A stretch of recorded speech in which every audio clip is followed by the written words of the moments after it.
Então, normalmente a gente sai daqui da redação com uma orientação, já com uma pauta estabelecida, vai para a pauta com um direcionamento certinho, a gente chega lá e acontece quase sempre, 90% das vezes, a gente ser surpreendido com outro assunto, com uma outra pauta, um outro acontecimento.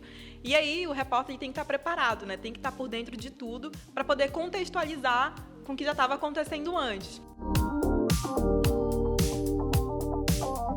Bom, trabalhar com jornalismo é um desafio todo dia, né? Às vezes, através de um pequeno detalhe, a gente consegue encontrar grandes histórias para contar para os nossos leitores. Mês passado, por exemplo, eu estava acompanhando uma sessão do Tribunal de Justiça do Amazonas no YouTube e eles aprovaram de forma rápida, assim, uma alteração em um projeto. E eu liguei para o presidente do Tribunal de Justiça do Amazonas, Domingos Chalub, para procurar saber o que era aquilo de fato. E aí eu descobri que eles iriam pagar ali 100 mil durante 3 meses, ou seja, 300 mil para cada magistrado que tem direito, né, a parcela autônoma de equivalência. A gente publicou matéria sobre isso, outros jornais republicaram também, e é assim que a gente acaba levando informação. Através de um simples detalhe, a gente percebe que, na verdade, há uma história muito maior para se contar.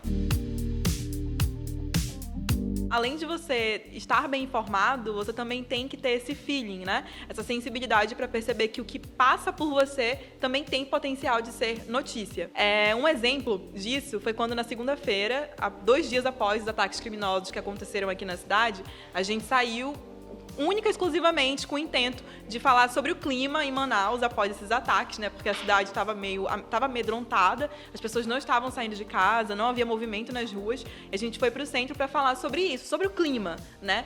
E aí acabamos sendo surpreendidos com uma coletiva que ia ser dada uma entrevista coletiva que ia ser dada na época, secretário de Segurança Pública, o Luiz Marbonates, agora ele foi exonerado. E foi bem complicado porque em época de pandemia, todo mundo queria dar aquilo e acabou lotando, tinha muita gente da imprensa lá, então foi bem complicado. Eu acho que a edição pode até colocar uma foto que eu tirei, deu toda envolvida assim por repórteres e todo mundo direcionado assim pro Bonates, estava bem complicado de ficar ali. E aí depois dessa coletiva a gente tentou uma exclusiva com o secretário, mas houve uma resistência da assessoria na época e a gente teve que resistir à resistência da assessoria para conseguir a entrevista exclusiva com o secretário. Por que a secretaria, as forças de segurança só agem depois que as coisas acontecem? Por que não há políticas públicas para prever esse tipo de situação? Por que é só na hora que acontece que vai lá e age? Mas por que não há prevenção também? A polícia trabalha com prevenção, certo? Prevenção ostensiva. As viaturas, isso aqui está fazendo uma prevenção, por exemplo. Agora, nós descobrimos... polícia e bandido é sempre gato e rato. O bandido, a gente começa, por exemplo, rouba ônibus. Eles começam a roubar ônibus, a gente vai e pressiona, eles diminuem dali e vão para roubar banco. A polícia vai para cima, eles vão para outra... Sempre foi assim, isso é da humanidade. A bandidagem sempre está um passo na frente da polícia. Então a gente, enquanto repórter, a gente que está ocupando aqui esse papel, a gente percebe que precisa ter essa iniciativa, esse ímpeto de resistir às pressões, de ir atrás, de fato, do que é notícia, do que é importante para a população, de saber, né, ser informado, porque senão as coisas vão ficar para lá. Então, se a gente não for atrás, se a gente não buscar, não vai ser dado. Então, a gente tem que ter essa força de vontade.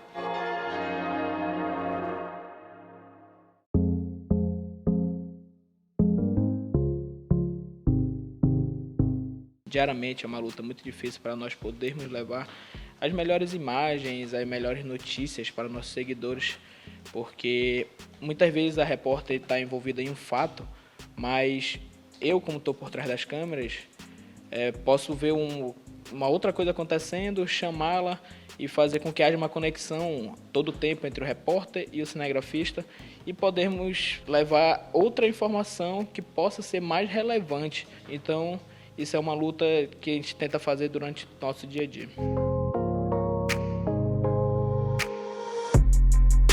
Do que eu escrevi desde que eu comecei a trabalhar no Amazonas Atual, aquilo que eu mais gostei foram as matérias voltadas para as questões sociais e ambientais. Especificamente, o que eu escrevi sobre os órfãos da Covid e a arborização em Manaus. Isso porque elas trataram de problemas que nos cercam e, particularmente falando, eu me sinto incomodada em não poder fazer muito. Então, quando eu abordei sobre isso, no trabalho de apuração, produção, eu não só aprendi mais, como eu acredito que deu mais visibilidade para essas temáticas e aumenta a roda de discussões. Falando sobre a repercussão, eu lembro até que depois que o Atual escreveu a primeira matéria sobre órfãos da Covid, a organizadora da iniciativa veio até me procurar e falou que após isso ela foi procurada pela produção do Fantástico e desde então saiu em vários veículos locais e nacionais. Então é esse tipo de resultado que eu espero que a gente sempre consiga.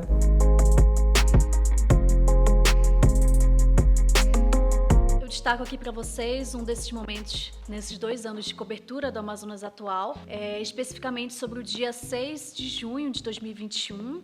Eu estava fazendo um plantão de domingo. Normalmente os plantões de domingo são um pouco mais calmos do que o restante da semana, que tem pautas mais frequentes, mais quentes. Mas nesse domingo foi um pouco diferente. Logo cedo nós recebemos a informação de que o Corpo de Bombeiros estava atuando em ocorrências de veículos que estavam sendo incendiados em Manaus, e durante o restante do domingo isso foi aumentando, vários vídeos de ônibus queimando, veículos sendo assaltados, agências bancárias queimadas, vários atentados que ocorreram. E naquele domingo eu acordei esperando trabalhar num dia tranquilo, mas era mais de 10 horas e eu lembro que eu ainda estava publicando coisa no Facebook, publicando no site. E além da cobertura, né, ter sido um pouco mais frequente, assim, tinha a sensação de terror mesmo, né? A sensação de terror de morar ali, de estar ali no momento em que você tinha medo de sair de casa. Então eram as duas coisas associadas, assim, eu, enquanto cidadã com medo e enquanto jornalista precisando apurar e saber mais sobre o que estava ocorrendo, e depois se descobriu que eram iniciativas realmente de grupos criminosos organizados e que rendeu ainda muito mais, assim, no dia seguinte.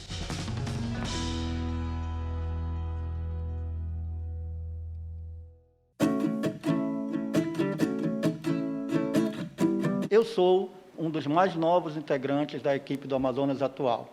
Escrevo predominantemente sobre política e esporte. Nesse breve período que eu estou aqui, marcou muito, no início de setembro, reportagens que nós fizemos sobre licitações na Câmara Municipal de Manaus que pretendiam construir um novo anexo e alugar 41 picapes para os vereadores.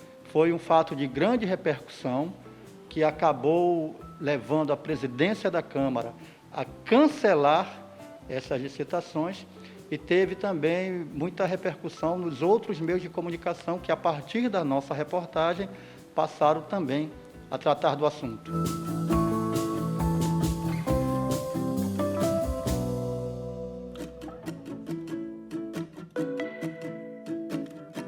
Bem, junto com o Teófilo, eu sou uma das pessoas que entrou mais recente aqui na redação, né?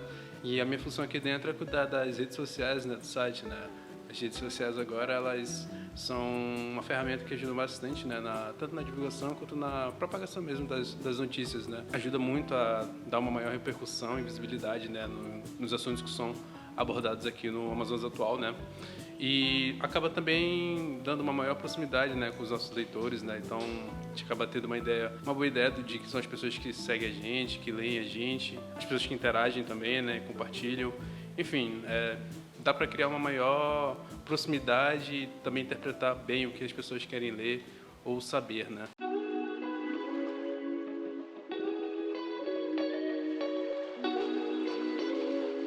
A internet tornou o jornalismo uma atividade além do seu tempo. É como abrir uma porta para um mundo de informações que surgem diariamente para o leitor, para o público. O Atual tem esse compromisso, não mais dar a notícia de ontem, os fatos que aconteceram como um registro histórico, mas sim torná-los dinâmicos, sempre atualizados. A política, para a gente aqui no Atual, talvez seja o assunto que mais nos desafia. Os fatos políticos não são mais passados, mas sim presentes. Até porque as ações dos políticos têm impactos diários nas nossas vidas. Então, nós buscamos tornar os fatos sempre atualizados, de forma que estejam sempre disponíveis para que o leitor possa revisá-los, debatê-los e discuti-los. Esse é um compromisso profissional imprescindível que buscamos diariamente aqui no Atual.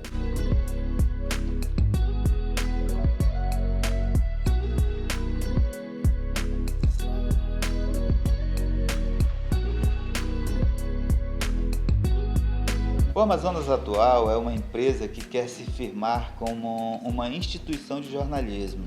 Nossa meta, desde o início, foi disputar o mercado fazendo jornalismo profissional. Hoje nós contamos com uma equipe que não é grande, mas formada por profissionais muito competentes. Estamos dando um passo de cada vez e temos certeza que o leitor já reconhece o nosso trabalho.